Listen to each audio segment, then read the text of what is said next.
I need your help. We need to find a way to hack into CERN and hop timelines.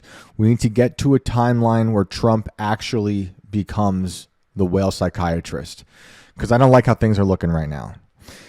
Those were simpler and better times when Trump was a humble man looking to become a whale psychiatrist.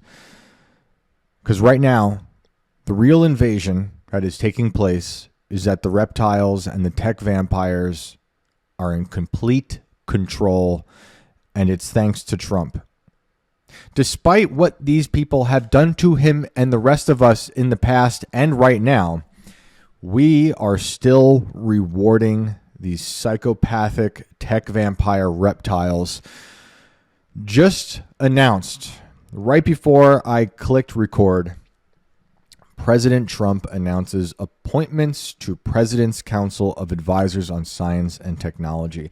Today, President Donald J. Trump, former whale psychiatrist wannabe, appointed the first members to his President's Council of Advisors on Science and Technology. That's PCAST.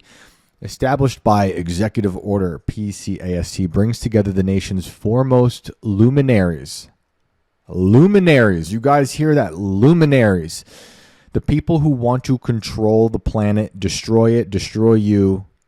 Luminaries in science and technology to advise the president and provide recommendations on strengthening American leadership in science and technology. They continue to win. The American people continue to lose, and these people continue to win. The council will be co-chaired by David Sachs. Oh, man. I can't stand that guy. I think he's a complete fraud. The following individuals have been appointed. I'm not going to go through the whole list, but just go through a few. On the very top of this list is everyone's favorite egg-headed man, Mark Andreessen. Oh, man. So this is the man behind the Techno-Optimist Manifesto, which is like the antithesis to the Unabomber's Manifesto, which is way better. And I recommend everyone reading. That is one of my favorite authors, Ted Kaczynski. Look, we don't have to agree on the violence. That is something I don't agree with violence. But that's a really good book. But Mark Andreessen, he's boasted about having his robot dogs that guard his property. In the Techno-Optimist Manifesto, he really speaks out against people who are more like Luddites, like myself. Well, if you're new here, you're a Luddite, but you're using a microphone and a camera and the internet.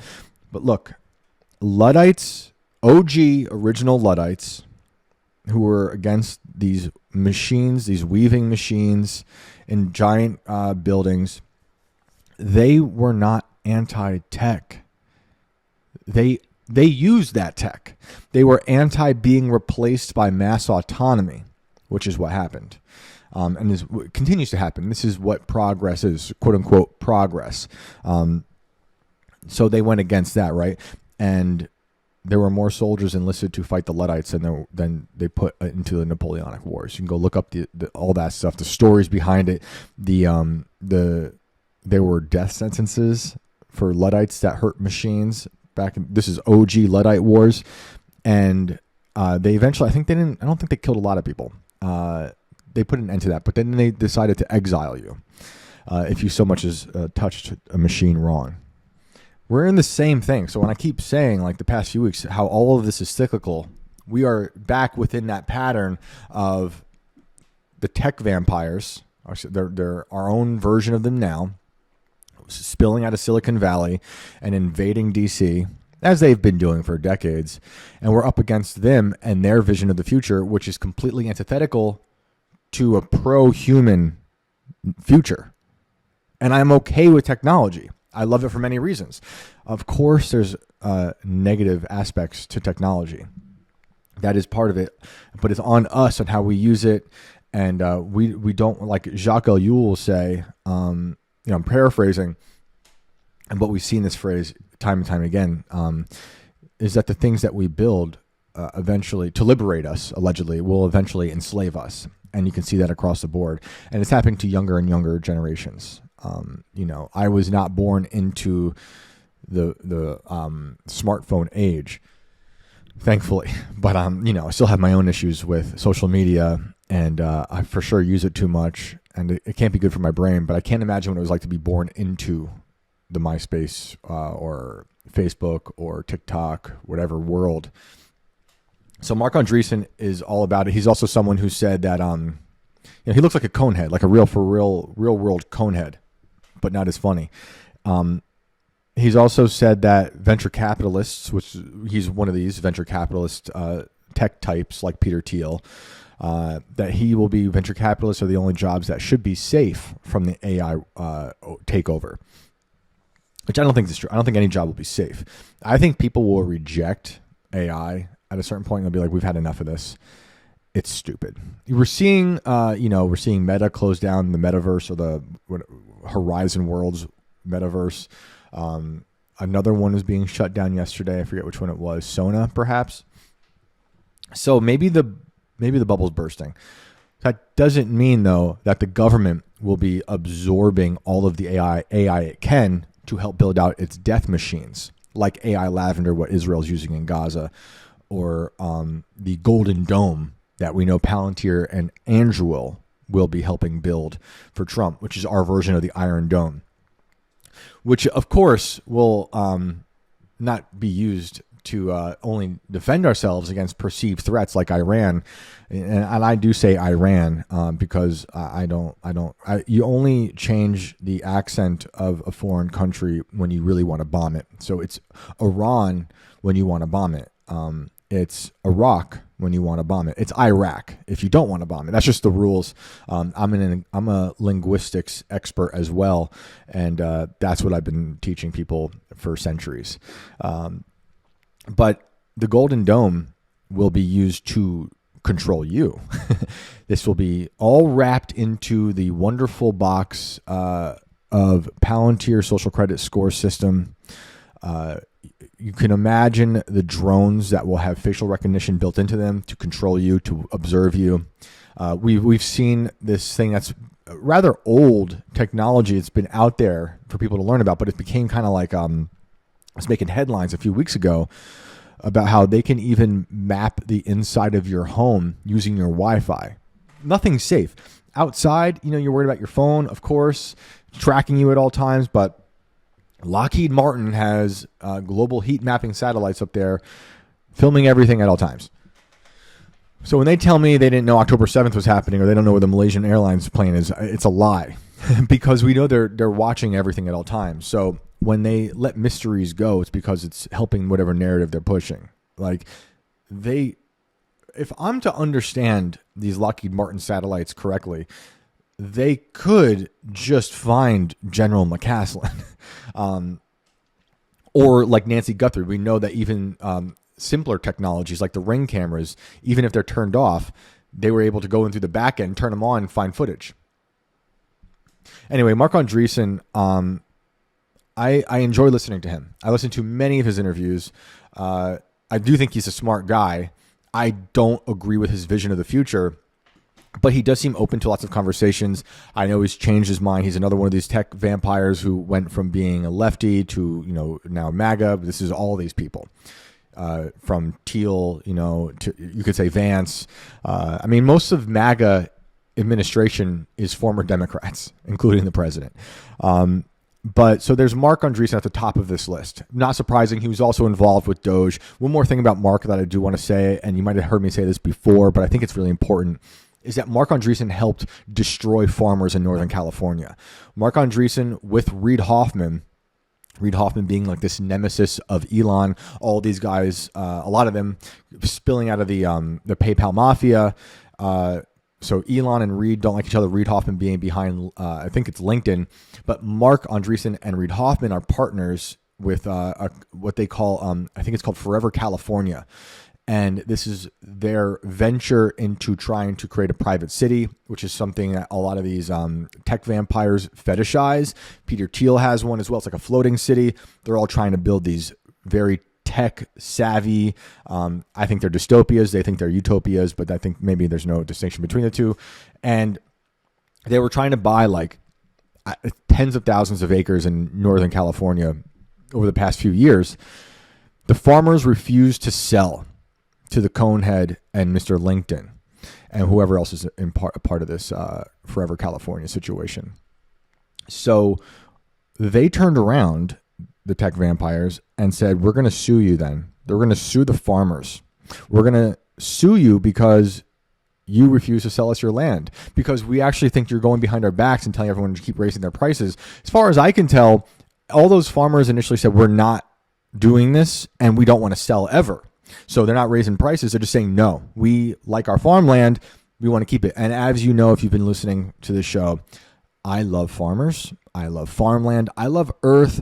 I love protecting our farmers. Our farmers are in a state of crisis right now. They can't afford fertilizer. This is something I first started hearing about when I was writing the second Inverted World book in Georgia. The farmers in Georgia, from these multi-generational families, they've been there. This has been there maybe a century. Some of these farms can't afford fertilizer anymore. They're going out of business. Then they're being sold off. They're becoming data centers or Bitcoin mining farms that look like these giant cities of chicken coops. Or they're just being turned into like 1,000 houses that are made out of Legos and particle board. So the farmers are failing everywhere. It is a real issue. We have a cow issue going on. I believe it's in like Nebraska, but a cow shortage, basically. Also the fertilizer, not the fertilizer, the glyphosate situation, and the data centers being built, gobbling up all the land. So I love farmers. Shout out to farmers. I want to save the farmers, find a way to help the farmers. Something I liked Trump in the first term was helping the farmers in California, because they weren't getting water, because there was that silly little fish that made them change the direction of irrigation and this water. And Trump was like, okay, well, here's water. I'm like, that's great. That was a dumb policy. Let's get the farmers their water. It shouldn't be that hard. Anyway, Mark Andreessen and Reid Hoffman in Forever California turned around. They sued the farmers in Northern California. And then years of lawfare happened.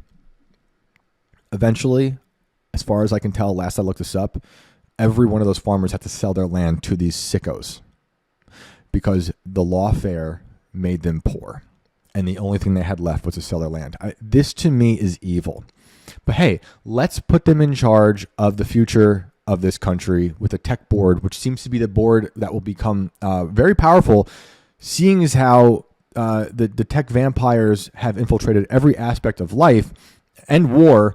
And right now we are seeing the things that they've been inventing in their diabolical labs in Silicon Valley being put to the test in Venezuela, Iran, here, all over the place. And they are winning. Are you tired of winning is a phrase that can only be applied to these tech vampire reptiles like Andreessen or Zuckerberg or Thiel. Or that's right, our Vice President, J.D. Vance, who is a Palantir test tube baby created in a lab by Mr. Peter Thiel using, I think, the DNA of Satanist Michael Aquino. They look exactly the same. So there you go. We also have Larry Ellison. This man is straight up diabolical. I think he's way more diabolical than Andreessen. I want to say Andreessen at least has good intentions. I think he's really bought into the narrative of this future that the tech people can help save us. The future is bright. Embrace technology. You know, very much like a softer version of what Peter Thiel's telling everybody. If you criticize AI, you are a legionnaire of the Antichrist, says Peter Thiel. And I know, I'm sure we'll get comments, but it's also worth pointing out all the time, it's an anagram for the reptile. Larry Ellison. This is the man who has said on stage happily that we will have the citizens be on their best behavior because of the cameras that we put everywhere, because of our surveillance state. He's also, I think, one of the biggest funders of the Mossad. He sends a lot of, not the Mossad, I guess we got to say the IDF. Who knows what the difference is? For all intents and purposes, we can just say for this show that he is a big funder of people like Kash Patel's girlfriend, who now is saying everyone else is a foreign agent but her, but she only knows that because that's what Israel tells her to say. Larry Ellison is a diabolical menace to society. This man wants to surveil you at all times. In that same clip where he talks about having you on your best behavior, what he's talking about initially is putting these, body cameras on cops, which I'm not terribly opposed to. I think we should keep the cops. We need to, keep them on their best behavior. I've had former cops in my family, friends who are cops. Those cops sometimes tend to hate other cops, but it's like any industry, like there's good people, there's bad people. I've met a lot of bad cops in my day. And, I've done a lot of traveling, and I've, had my encounters, but I've been an idiot also. I shouldn't have been driving that fast or that reckless. I shouldn't have turned off my headlights and zigzagged through those dark backwoods to scare my friends, stuff like that. We shouldn't have been surfing on top of the car. We watched too much Teen Wolf, perhaps. But with the body cameras, what he was saying, though, on the cops, he's like, the cameras won't be turned off when they're using the bathroom, but we promise to not look. That's pretty much what he says in that interview. You can go look it up. And he goes, but if we need to see what happened in the bathroom or your lunch break, we will be able to go look. So there's no hiding. Larry Ellison, also, this guy and his son, was it David Ellison, gobbling up media. The CBS deal, that's his son. They're turning Israel's, I think most famous media outlet these days is the Free Press, clearly. I, a long time ago, was a fan of, independent media. And I just think right now you got to pick and choose. Sometimes there's things in the corporate press that are like, okay, fair enough, not terrible. And sometimes that happens for independent media, but more likely than not, everyone these days is trying to sell you on some narrative. And it's very apparent that the Free Press has a very specific narrative. They always did. But I like the idea 6 years ago of breaking away from the New York Times and trying to do something independently. At least that's what it was sold as. Nowadays, it's very, very obvious, much like many other people in the media space, whether it's corporate or allegedly independent, everyone's got to sell something. Everyone's got to have some narrative that's being whispered into their ear, perhaps for a lot of money. So they bought CBS and the Free Press through David Ellison, buying CBS, installing Barry Weiss as their editor-in-chief. Hilarious. And Barry was very nice to me a long time ago. Before I was hired at Timcast, I got a nice email from her. And at the time, she had just left New York Times. And I was like, oh, that's cool. I remember exactly where I was when I read her resignation letter. I thought it was a good resignation letter. We're going through the lockdowns. We're going through riots. I knew Barry a little bit through just like from a distance, but through her interviews. Didn't really like a lot of the things she said, but I was, like I said, I'm into you trying to do something independently on your own. At least that's what we thought. She sent me a really nice email, and I was going to write some things for what at the time was called Common Sense. Common Sense would eventually become the Free Press. That was her OG Substack title. And I was like, all right, cool. I will do that. And this is all before January 6th, the January 6th. And she published something on Common Sense from, I forget who, some like more, suit and tie type talking head. And he was like writing how when January 6th happened, he was just, this is the end of democracy. And so her and I had been having these conversations behind the through email about pitching stories. What kind? I had some like stories just about family. I was like, let's not do politics. Let's do something else. So I had some essays I was pitching, and she's like, nah, not feeling it. I'm like, whatever. And then I saw this article she published from this other person saying January 6th was like the end of democracy. So I said, I'd like to do an opinion. Let's do an op-ed in response to this, because I don't think J6 was that big of a deal. I also think it was probably like some sort of Fed psyop. And this is like on January 8th or whatever, a day or two later. And then I never heard from her again. I did reach out to her sometime after that for some advice. And because I was like, I still, at the time, this is probably now 4 years ago, I was like, the Free Press could be really cool. And it seemed like they were open to having multiple points of view. Whereas now, to me, it's just like, it's tunnel vision for, one thing. And that was it. So it's to be expected, but it is shocking to me that now they are running CBS. But is it that shocking? Is it? Is it now? Maybe in retrospect it's not. So the Ellisons are not only creating the surveillance state here in America, also in Israel, also, helping to build massive data centers below ground in Israel and perhaps beneath the White House as we speak. But they are they're coalescing around a media empire to help create this narrative that they obviously believe in. Very Zionist, very neocon, very pro-tech. And I have tortured myself by going through some of their recent articles. This is the Free Press now and some CBS, and just curious, like, how are they covering the Epstein files? Not that like you have to cover it a certain way. I just want to see what you're saying about it as one of our bigger media institutions now, or rebranded institutions. And it was a joke. Coleman Hughes is another one that I think he's, I used to think he was very smart. That changed. And it's too bad. He might still be smart, but on the things that are the most important in terms of like Epstein and how we're viewing him, I think it's pathetic. But, and he's a Free Press writer now. But,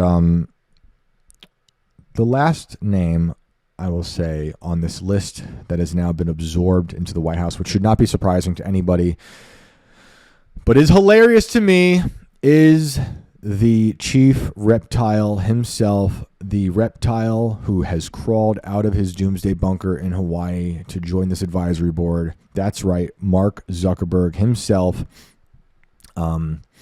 This guy, the Biden administration walked up to him and said, censor all these people. And he's like, oh, okay. I mean, the version of that story he told Rogan seemed like an outright lie. Everything he says seems like a lie. And, if you haven't seen Sam Tripoli on Danny Jones' show, that's a really good episode. And Tripoli walks through the history of this Facebook 1.0, whatever it was called first, being a DARPA situation.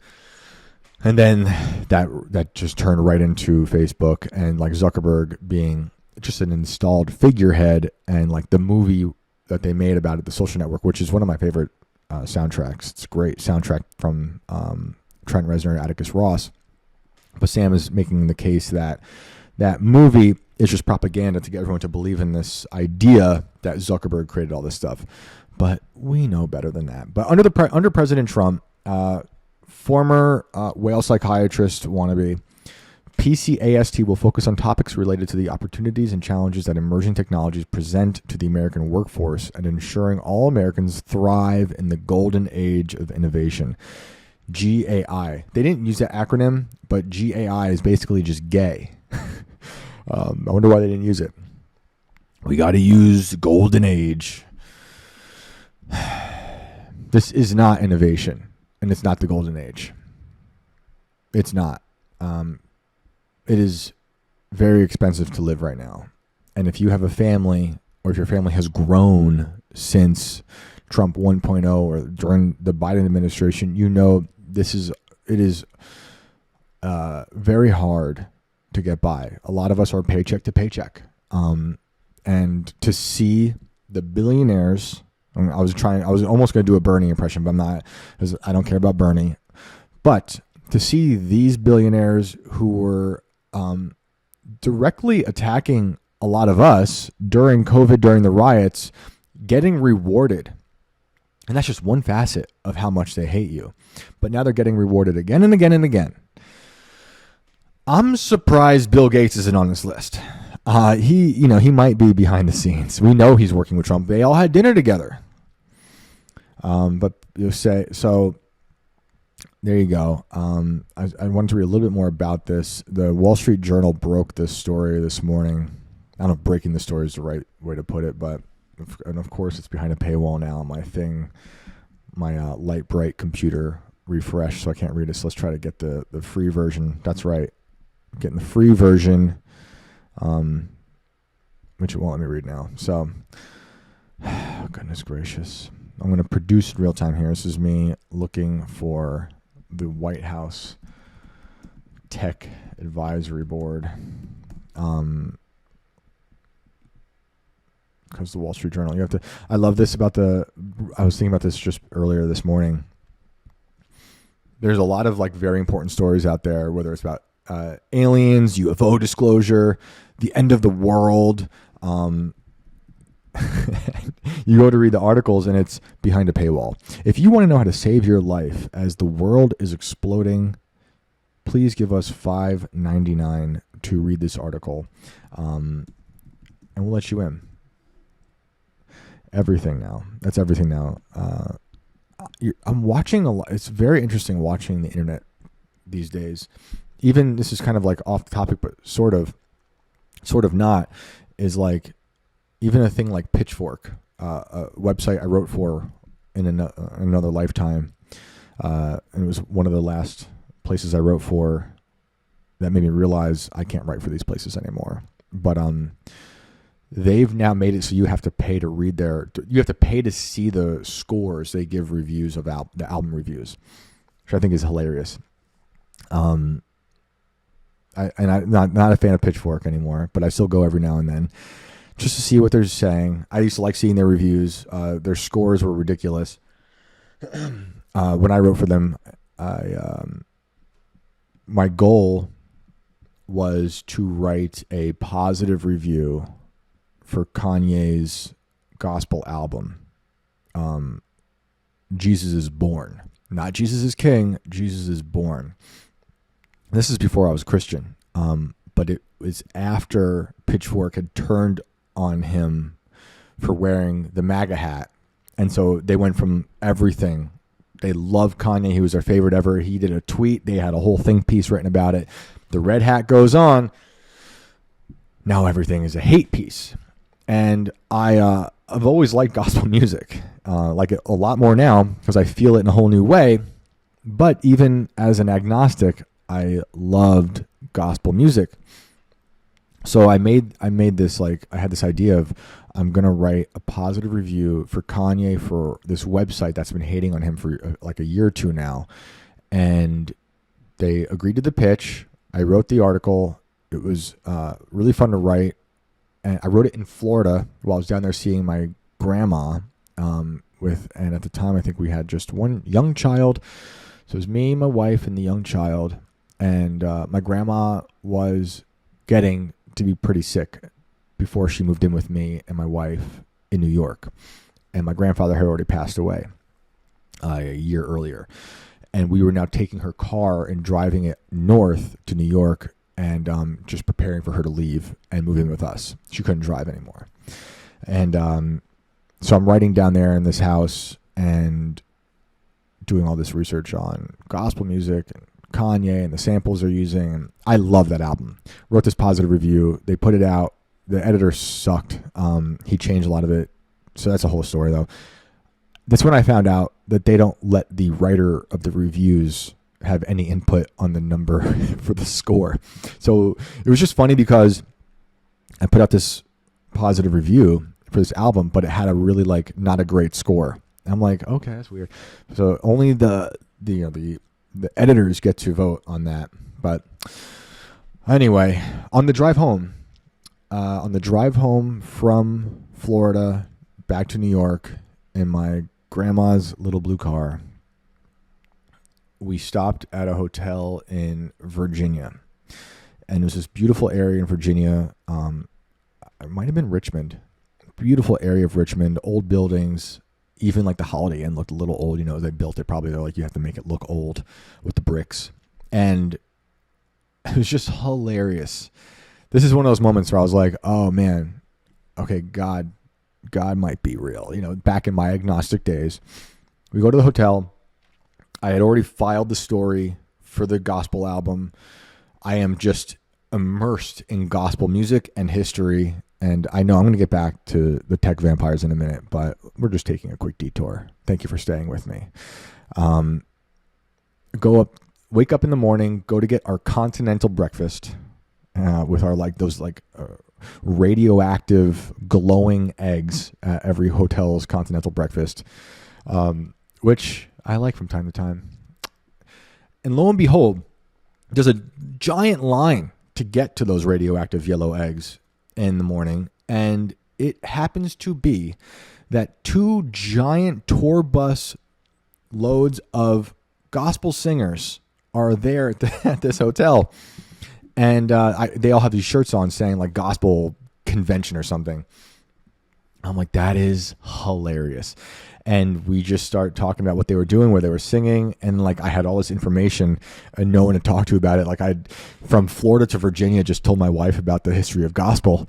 And then I'm like, all right, she's had enough. I need to tell, who am I going to talk to now? And I have a whole room, a breakfast room of people to now talk with about gospel history. And that was amazing. And, but yeah, that was just really funny. I forgot all about that. Mark Zuckerberg among tech vampires appointed to White House Tech Council. And they have a picture of Larry Ellison here. You also must remember, I forgot this. You must remember. Let's take this back a bit. Larry Ellison was standing next to Trump on the second day of Trump 2.0 at the Project Stargate announcement, which I had a problem with the moment it happened. You know, leading up to the general election 2024, I was saying, yeah, I'm going to vote for Trump reluctantly. I'm never voting again. And that is the fact. Maybe locally, but even that. And why I was reluctant, I'm sure most of you know. But if anyone new is tuning in, it was because the Peter Thiel connection, the tech people. It was the tech people. Because these people, these particular tech people are horrible. And they hate you. And they hate Earth. And they're anti-God, and they want to be God. They're transhumanists, they're globalists, and they literally, some of them drink blood of young people to live longer. Why are we rewarding these people? And then there you go, Trump 2.0, second day in office, Project Stargate, $500 billion shrine to AI with Sam Altman, right? Larry Ellison, standing up there on the grave of the middle class, that, is growing bigger and bigger by the day. It's a mass grave of the working class that these people tell you is happening. Like I said earlier, Andreessen has said every job is possibly going to be destroyed by AI, except for mine, because I'm a venture capitalist and you can't do me. Okay. BS. You might already be a robot, dude. You are replaceable. Unfortunately, everybody is. And that's just how it goes. But that second day, and I was on IRL that day with Matt Walsh and I forget who else was on that show, but oh man, Spacey on who else was on the show. It was a fun show. We were in DC and we got this super chat from someone saying like, is Trump going to be the best president ever? Something like that. And I was just like, no, I don't like Stargate. I don't like where this is going. And it's just gotten worse. And when I'm saying it's just gotten worse, I'm talking just in terms of the tech, of like the tech vampires getting everything they want. And we can talk about all the other things that are going on, and there's a lot. But in terms of Stargate, where that's going, the people being rewarded, not good. It's not good. At Stargate, they're talking about we can create 48-hour designer vaccines for you when you're sick. And I'm like, okay, so this is now not just, this dystopian tech future you guys are building, but it's also anti-Maha, which was a big help push to get Trump elected. All these, people, myself included, saying I'm not taking these shots. And also like warp speed is a joke and I think evil. And I'm not doing that. And you think you're going to sell this whole Stargate thing to me by saying you can create a 48-hour designer vaccine for me with your AI? I'm good. Which is just completely antithetical to Maha. And that's a whole other problem. I like a lot of what RFK Jr. says. His book on Fauci, The Real Anthony Fauci, is one of my favorites. It is a horror novel. It's not a novel. It's nonfiction, but it is like a horror book. I read that during lockdowns. I think it came out 2020. At least that's when I saw it for the first time. And it's one of those books where like, I got to put this down. I'm going to come back. Like, this is insane. It's great. Really great book. If you haven't read that, I highly recommend it or listen to it. He does not narrate it on Audible. I'll tell you that. RFK Jr. does not narrate his own book. If you're into that kind of thing, maybe you can ask an AI to do that. So I'm not cool with this at all. At all. But speaking of whale psychiatry and speaking of people who want to live forever, let's attempt to bridge these stories all in one now.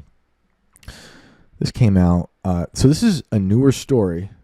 Well, no, it's somehow back in the news from last week, but I saw this story in 2025. I'm sure there's other ones from earlier. We'll start with the 2025 one. We'll see what 2026 is saying. But this has been making the rounds now. This whale lives for centuries. Its secret could help extend human lifespan. You know Peter Thiel's probably chomping down on some blue whale now. Yeah. Go make your sperm whale jokes while you can before Palantir abducts you and feeds you to its machine. But it's good. A cold activated protein that mends damaged DNA could play a part in keeping the bowhead whale in tip-top shape. So that is what they were reporting in 2025. Now we're getting new information. This is from News Bites. And so we got, good time if you're into whale psychiatry. I don't have the time to become a whale psychiatrist right now. As you know, I am a space lawyer outside of my time as a host of this show. But, if you're into whale psychiatry, this seems to be a pretty good time to get into it because they're going to be attacking the whales. The transhumanists are going to go after the whales. I was thinking there's that, they call it the immortal jellyfish that dies and resurrects. Putting it, there's probably a more scientific way of putting it, but that's what they say. And I'm like, well, Peter Thiel's down there trying to study how to become more like a jellyfish. Maybe that's why he's always looking so slimy. I thought it was because he was sweating the blood of young men, but it could be both. But now I'm like, oh boy, they're going after the whales. And I want to help the whales because they're going to help me in the war against the dolphins. I have that whale update, a dolphin update too. I have to find that. Did you see that Michael Jordan of Dolphins that they sent to attack me? Well, it's happening. We'll get there. Let's see. We got some time. Yeah, we're doing good. Scientists found that bowhead whales make a protein called CIRBP at levels much higher than other mammals, and it is very good at repairing broken DNA, which is linked to aging and disease. Bowhead whale cells need fewer mutations to change, and they are just better at repairing DNA than human cells. This CIRBP helps keep DNA ends safe and makes the repair process more accurate, which means fewer mistakes and less damage over time. When researchers boosted the whale CIRBP protein in fruit flies, the flies lived longer and handled radiation better. Now, for those who've been watching the show, what does that make you think of? Go back a week, and we have copied and pasted a fruit fly's brain into a simulation. Because we've been studying fruit flies to learn how their brains work, to learn how our brains work. And they use fruit flies because their lifespans are so quick, and there are so many, that they can study them a lot and fast. And they're just like us. They're just like us, guys. You see the squirrels that are vaping in New York City? Oh, man. That's what happens. You take out Peanut, and they start vaping. Cooler temperatures increase the CIRBP production in human cells. So they're looking at this for, rather than depending on additional tumor suppressor genes, bowhead whales rely on enhanced DNA repair to limit mutations and reduce cancer risk, helping to explain aspects of Peto's paradox. It's PETO, okay?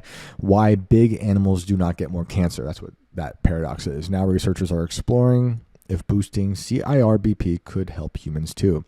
How long until we get human whale chimeras?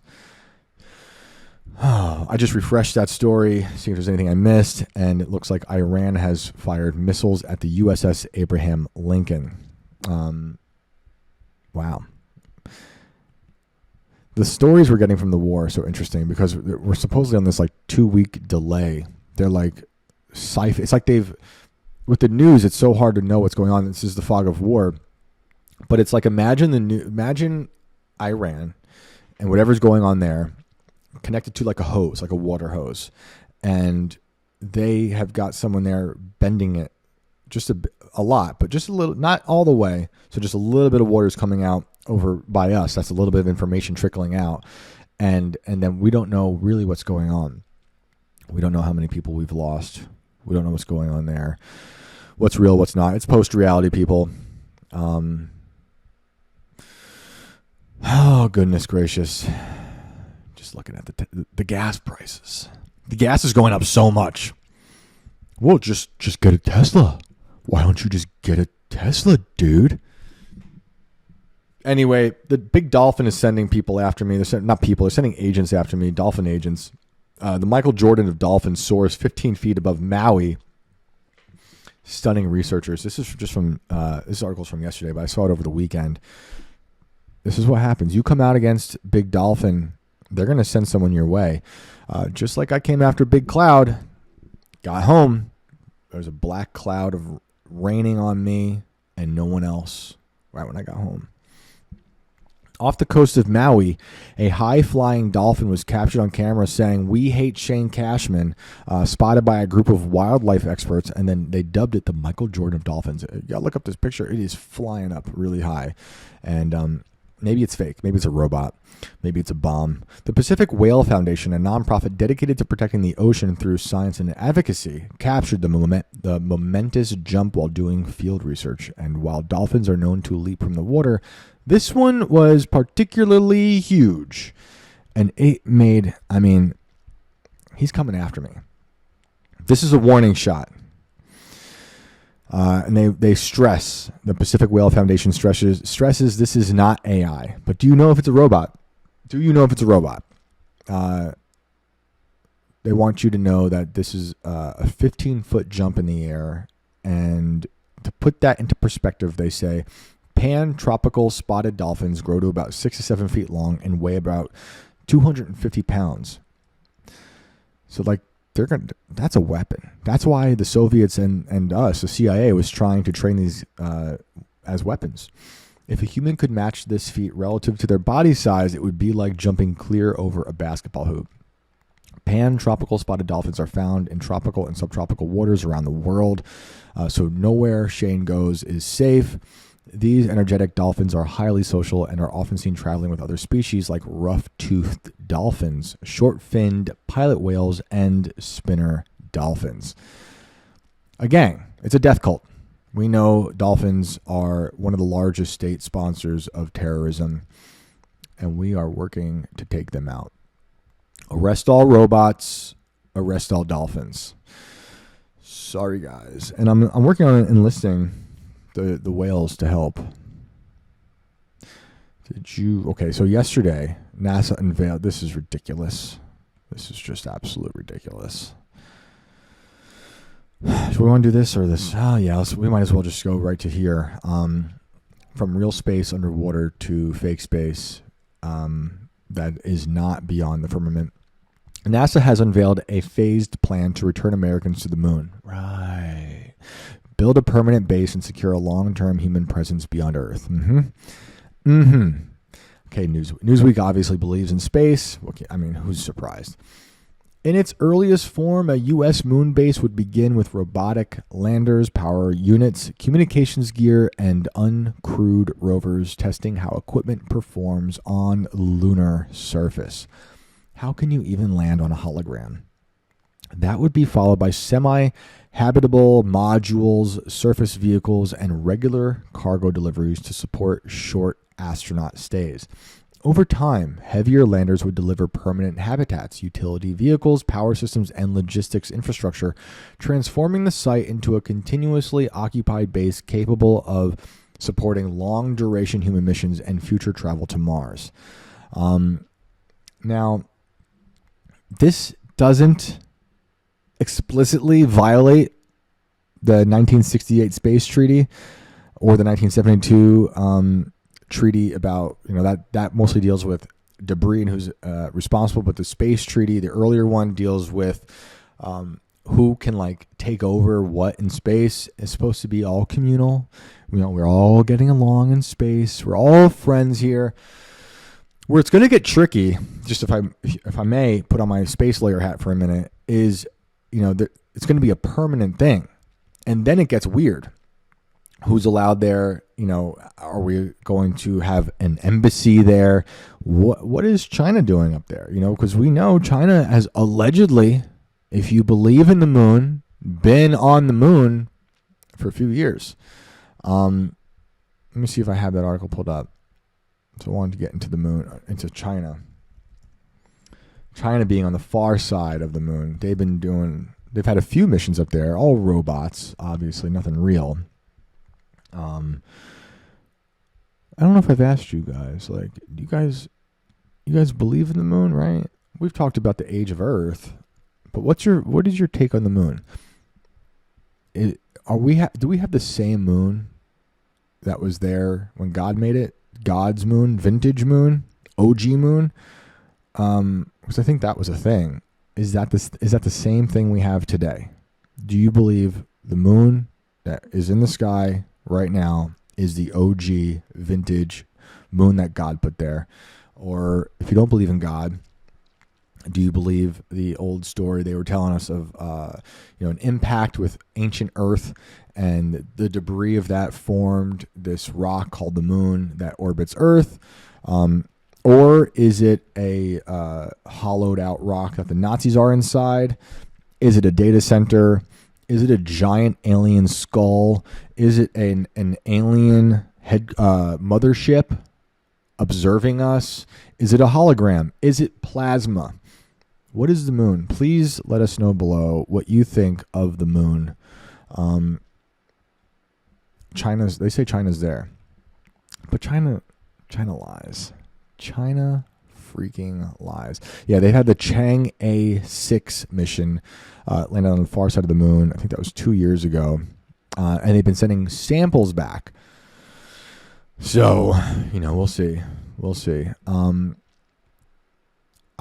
expecting moon wars.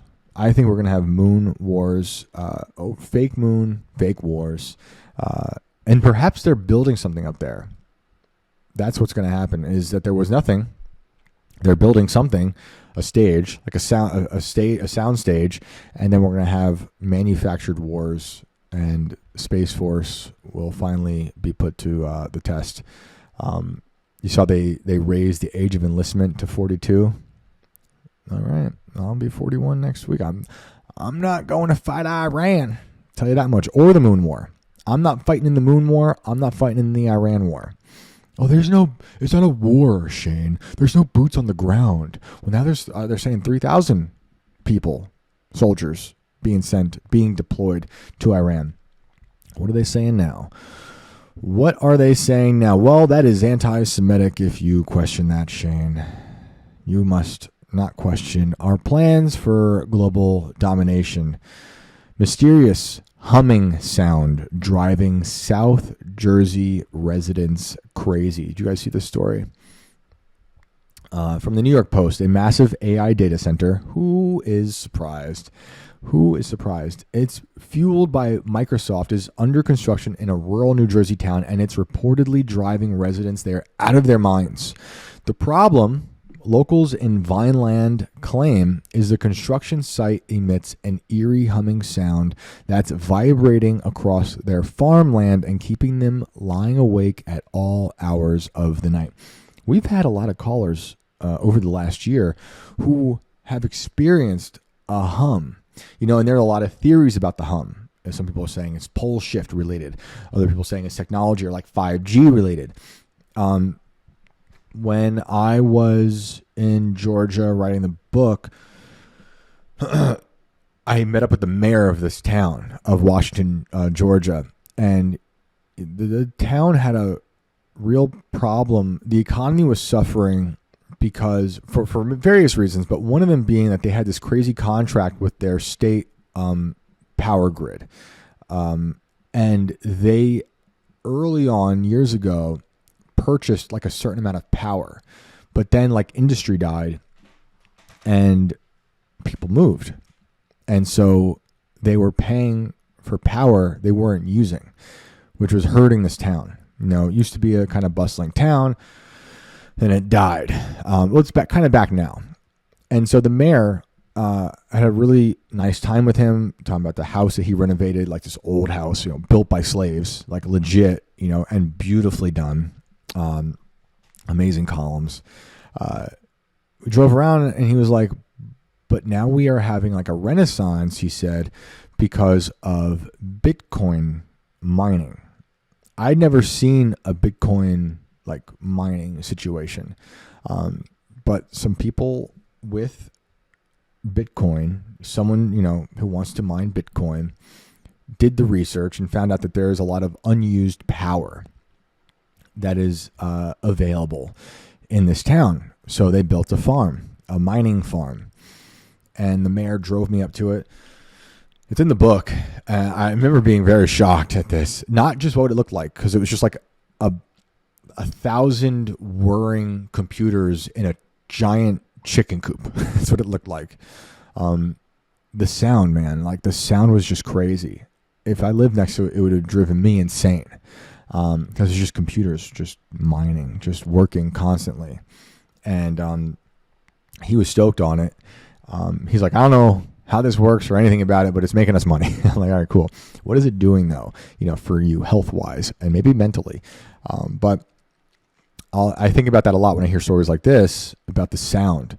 Because there were areas nearby and they were building more in the vicinity, it would be really annoying. Like I wouldn't buy a house near that at all, or any data center. But this is something that's been bothering people, this hum. What's it coming from? There's reports of people hearing this hum, other hums that I just kicked my chair, that predate data centers. But now we have this massive data center fueled by Microsoft that has become the perpetrator. Resident Scott Montgomery said his son thought the noise was a helicopter buzzing overhead. That's how loud this can be.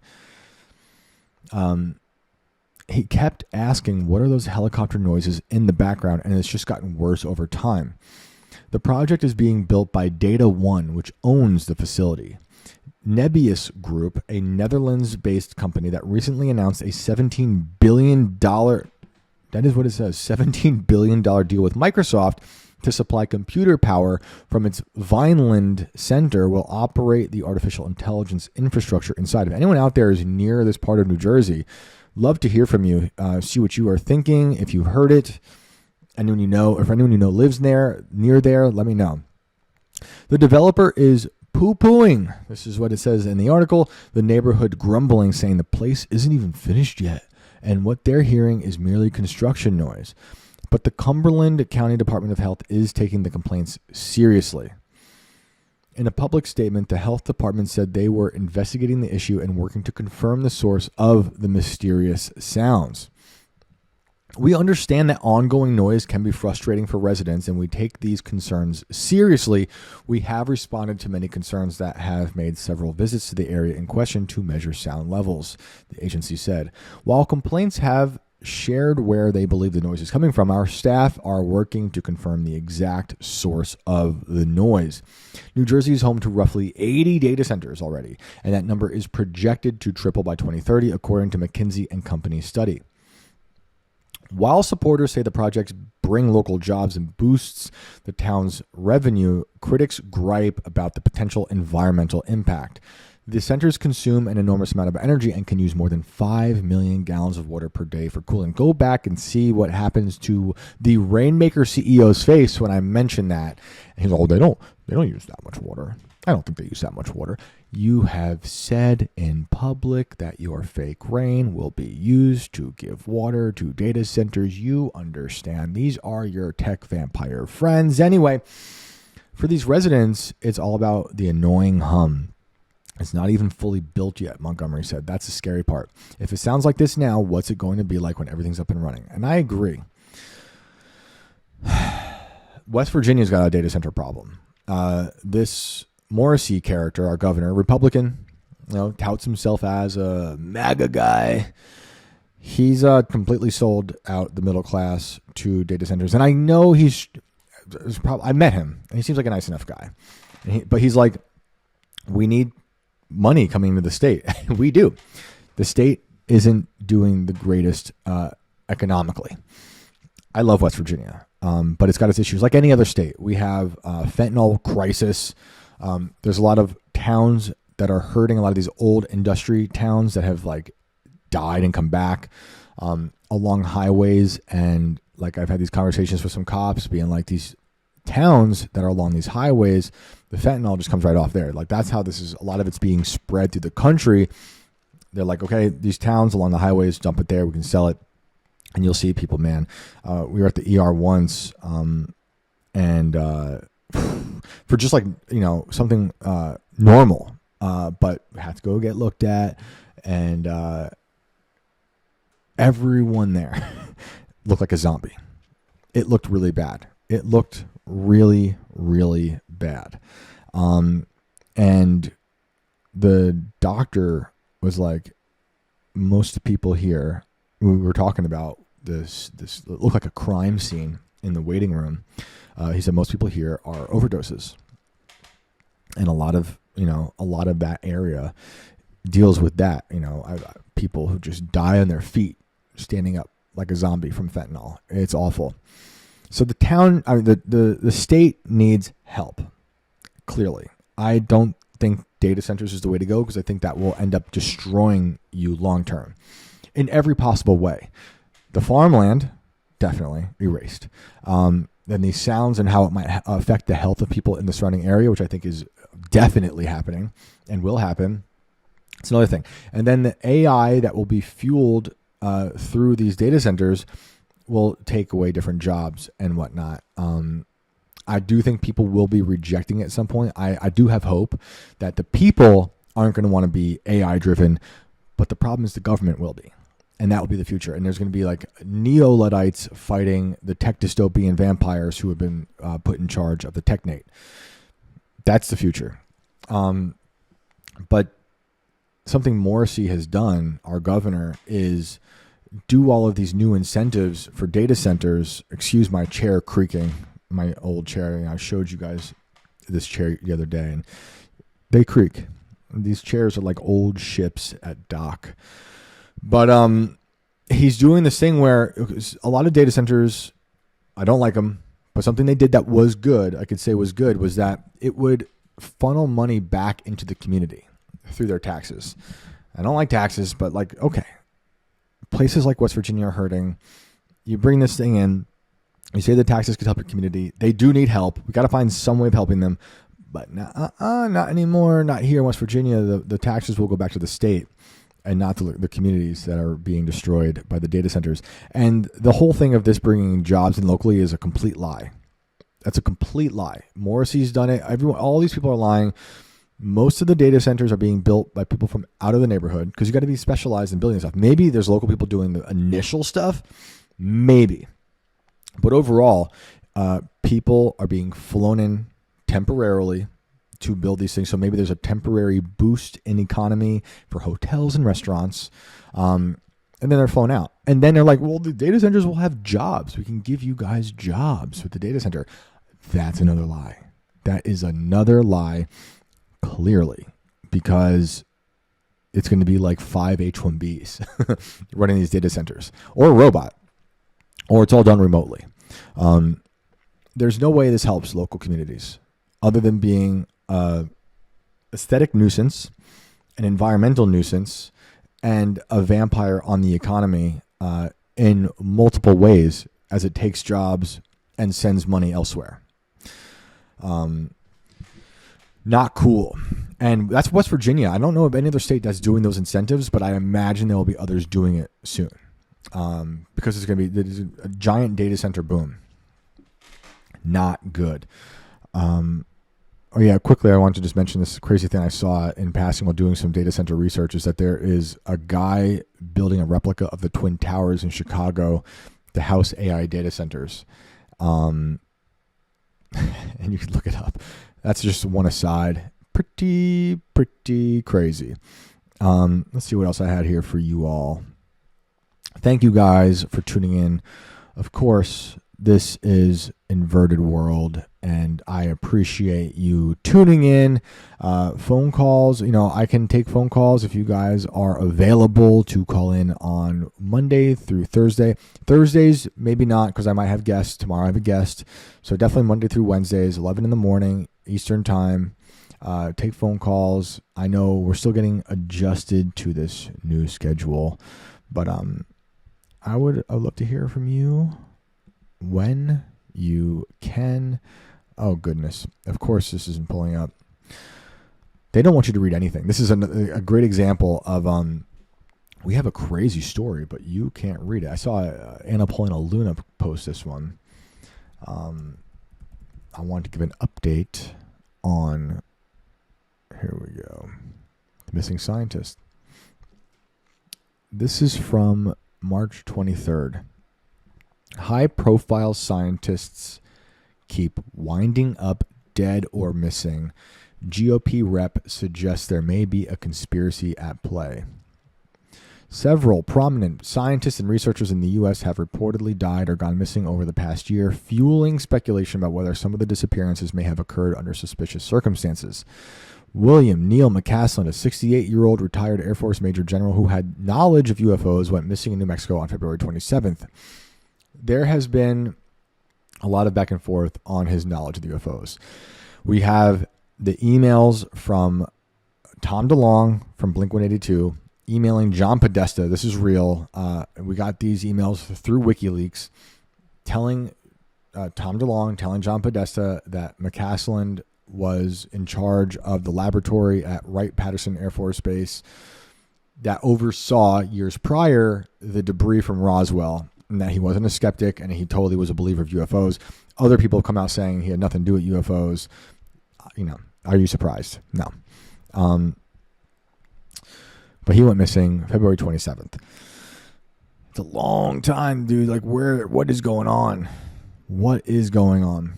So Tim Burchett, I think he likes to pronounce, told the Daily Mail on Sunday that he believes there may be a pattern emerging of other researchers throughout the nation similarly disappearing under suspicious circumstances. Those are his words, under suspicious circumstances.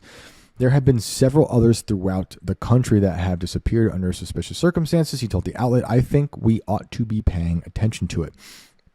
You might remember when this news broke, I was making my case for the pattern of this disappearance connected to the two murders of those scientists who were working on similar technologies, right? One on the East Coast, one on the West Coast, one in California, one in Massachusetts, I believe it was.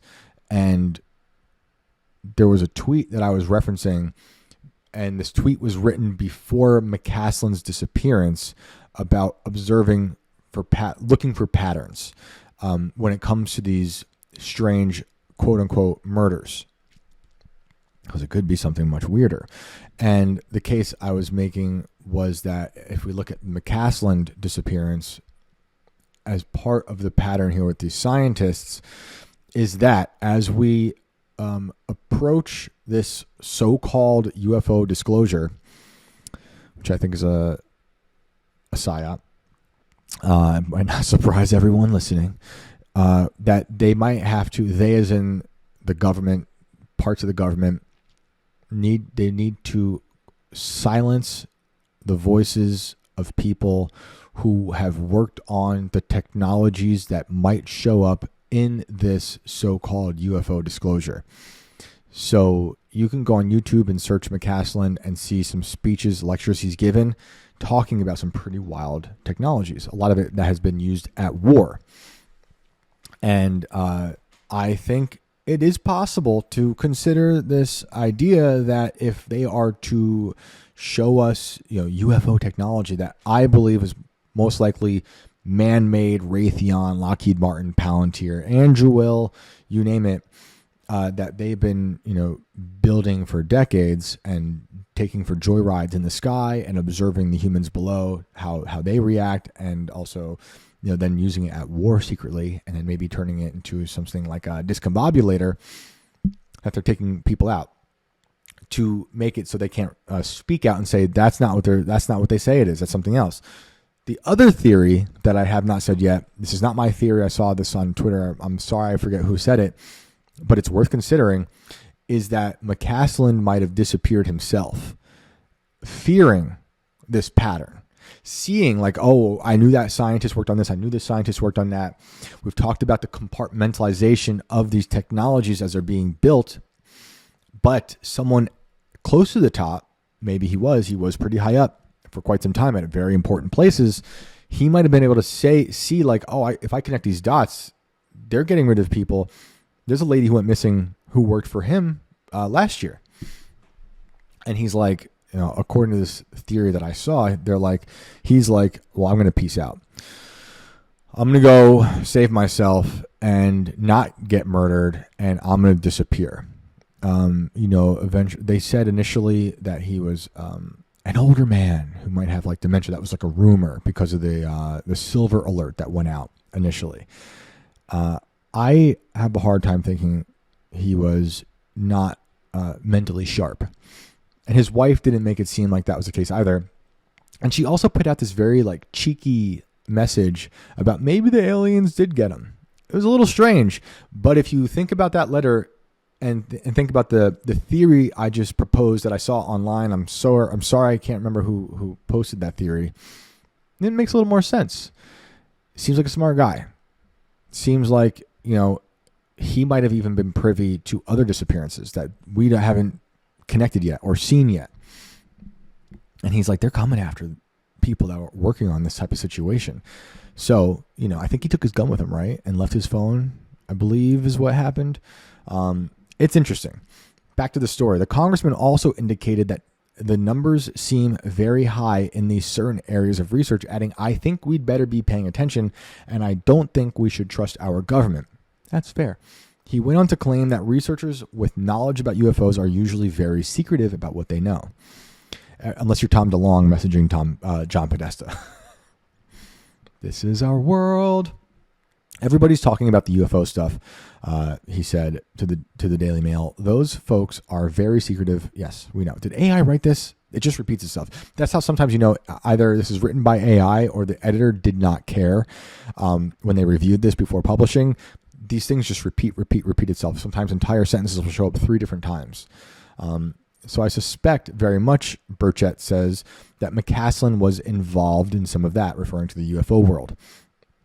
Burchett's office did not respond to the Daily Caller News Foundation's request for comment.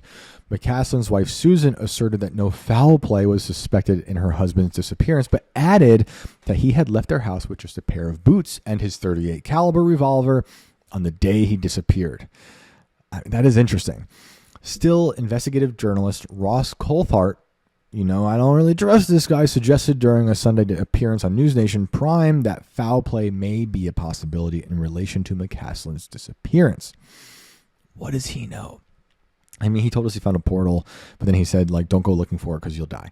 We have to ask now about the possibility of foul play. Is there somebody who has interceded to take the general out of the picture? Coulthart told News Nation. He was a man with some of the most sensitive U.S. military intelligence secrets in his head, especially particle beam technology. Additionally, Monica Reza went missing on June. This is who I was just talking about, the lady who worked with him. Monica went missing on June 22nd, 2025, while on a hike in the Angeles National Forest, per a Facebook page which describes its mission as aiming to raising awareness and organizing volunteer efforts to help find her. That's a long time to be gone. She previously served as a material scientist at Aerojet Rocketdyne, which notably was funded by NASA and the Air Force Research Laboratory for several years. And that is where McCaslin worked. He was actually the commander there, right? And he was the material wing director at that research laboratory, and he was the commander of Phillips Research Site in Kirtland Air Force Base from 2001 to 2004. Which was what it says here, that would directly relate him to Monica and her research. That's weird. Did she disappear herself? Obviously, it seems like those 2 scientists were murdered. But who did it? There's so many stories out there where it's like, oh, it was just, theft, murder, common crime that took this person out. They happened to have a crazy job, but it was just murder. I think a lot of these can be cover stories. The judge going over the bank lawsuits over Jeffrey Epstein in 2020 or 2021. It's a high-profile case. You know, that man dressed up as a FedEx employee showed up to her house and killed her son, I believe, and shot the husband. And then that shooter was later found dead. Did he kill himself? Did he even do the shooting? Was it someone else dressed up as a FedEx person? You know, I'm sure you guys don't need me to tell you this, but don't let your kids answer the door. Never. You know, you make sure you know who you're answering the door with.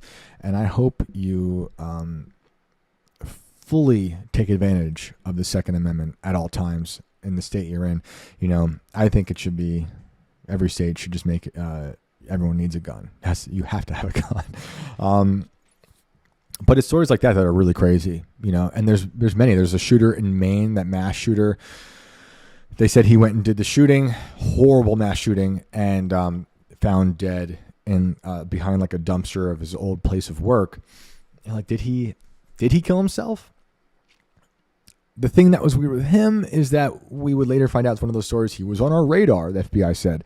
He was hearing voices. He was going for psychiatry. It will remind you of Jimmy Shaver then. Jimmy Shaver, the Air Force, I think it was Air Force, who might have been a patient of Jolly West, you know, the MK Ultra guy who MK Ultra'd many people. But Shaver allegedly went in for like treatments for bad headaches, for migraines, and they think that Jolly West oversaw that. But you know, this is Jimmy Shaver's the guy who allegedly killed that little girl. Horrible story, and you know, he was executed for that, but had absolutely no memory, and people were very weirded out by that story. You know, of course, you could just lie and say I have no memory, but in retrospect, it is very interesting his proximity to Jolly West. And Jolly West doing a lot of these weird experiments on people's brains with MK Ultra to literally wipe memory. So is it possible that he went out and did the murder and they wiped the memory? Or did someone else do it and he was a patsy? It's a very strange story. First time I ever heard that story was in the book Chaos. You know, I can't recommend that one enough. So back to the story, and it's going to mention some things I mentioned at the top. Moreover, the Massachusetts Institute of Technology announced on December 16th, 2025, that Nuno Lorio, a former professor of nuclear science and engineering and of physics at the university, died at age 47 after sustaining gunshot wounds. MIT President Sally Kornbluth wrote in a letter that in the face of this shocking loss, our hearts go out to his wife and their family. And, of course, Carl Grillmair, 67, a prominent astrophysicist at California Institute of Technology. He was killed at gunpoint on February 16th at his home in California. So people are starting to think, is this a wider conspiracy? Why are these people being taken out? Are they being taken out? We know it appears these two were. Is the scientist disappearing himself? Was he privy to some information being like, they're coming for me next? Or did they just disappear him? Where are they going? This I don't know here. A body recovered from Lake Quannapoit. So I'm so sorry for my friends in Wakefield, Massachusetts, if I butchered that pronunciation. On March 17th is believed to belong to Jason Thomas, a 45-year-old scientist with multinational pharmaceutical corporation Novartis, who suddenly disappeared on December 12th of last year. The Wakefield Police Department said in a March 17th statement posted to Facebook that no foul play is currently suspected in the incident. Thomas's wife, Kristen Bartoli, previously stated that her husband had been struggling with both of his parents dying before he disappeared.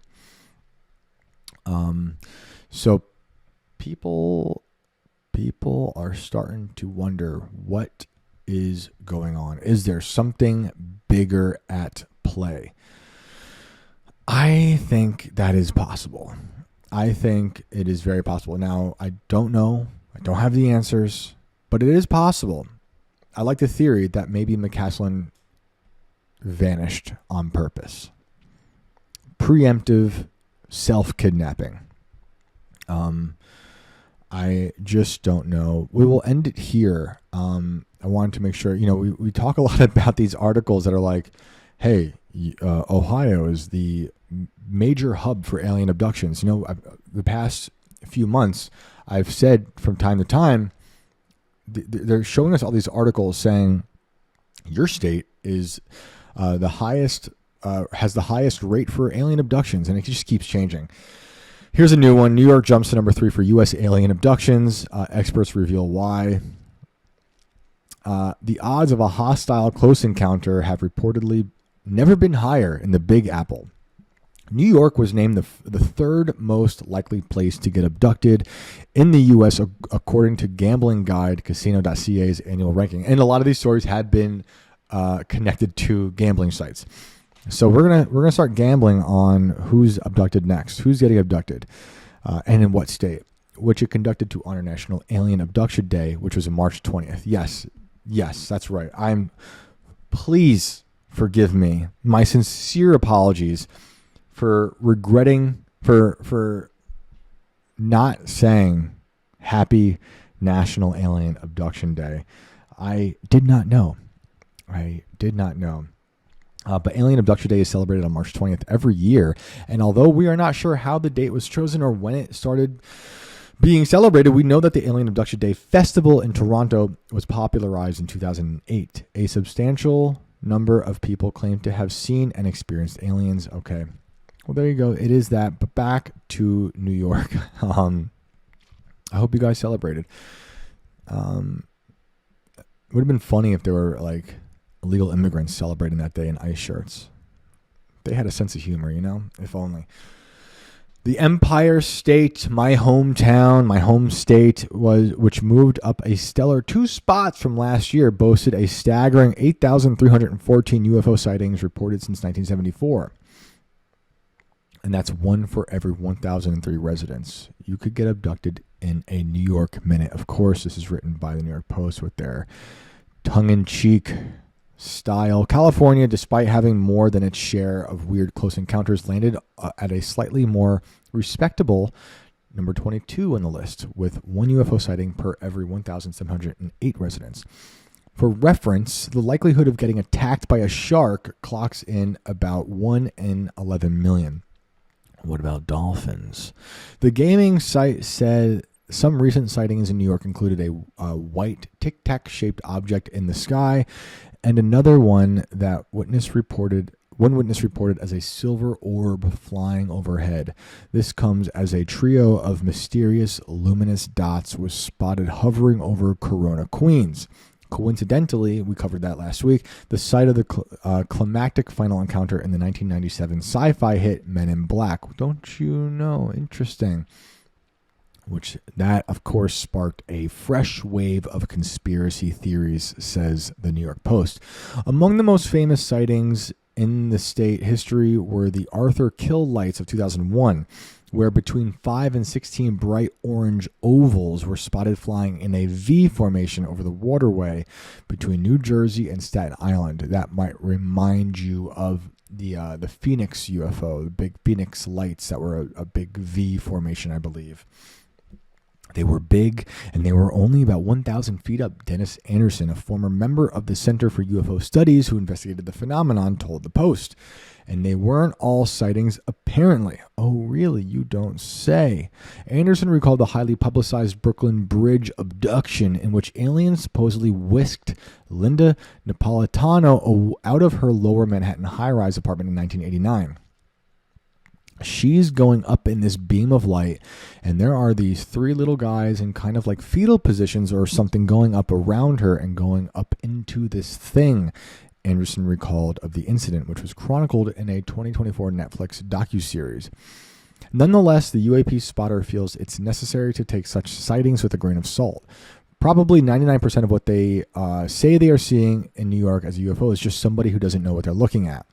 And that's according to the former head of Staten Island's Wagner College Planetarium. He's anti-UFO, these people, obviously. They just look up and they don't recognize something that's common because they don't look up very much. You're just stupid, he's saying. You're stupid. And look, that was happening during the drone sightings, the famous drone sightings 2 years ago. People were seeing planes, mistaking them for drones, but I also think there was a lot of weird stuff happening. Anderson chalked up many of the sightings in the fact that there are so many people who are unfamiliar with stargazing.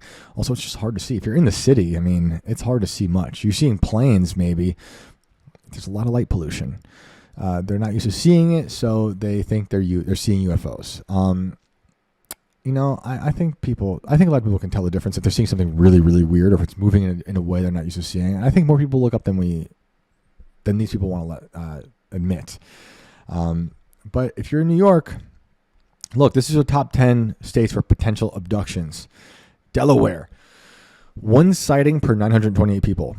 Washington, 1 sighting per 977 people. And there's New York, then it's Oregon, Florida, Texas, Montana, Vermont, New Mexico, and Georgia. If you have seen something, please do give me a call. The link I post on my socials on Twitter and on Instagram around 9:30 in the morning, before I record Mondays, Tuesdays, and Wednesdays. Thursdays I do record in the morning, but I will probably have a guest on some Thursdays, not every Thursday. I would love to hear from you if you want to call in, and we can talk about anything. Tomorrow I do have a guest. It's going to be a lot of fun, and we're getting some crazy history stuff. And other than that, I hope you guys have a wonderful night. Thank you so much for tuning in. We had a really fun episode yesterday. A lot of people tuned in. So thank you very much. Shout out to Rumble and YouTube. You guys are the best. And people who are just listening, who can't stand the side of my face, but don't mind listening. Thank you guys as well out there on Spotify and Apple. And if you have the paper cup that my carrier pigeon brings to you, shout out to you as well. Well, guys, thank you very much. We will see you tomorrow. Have a great night.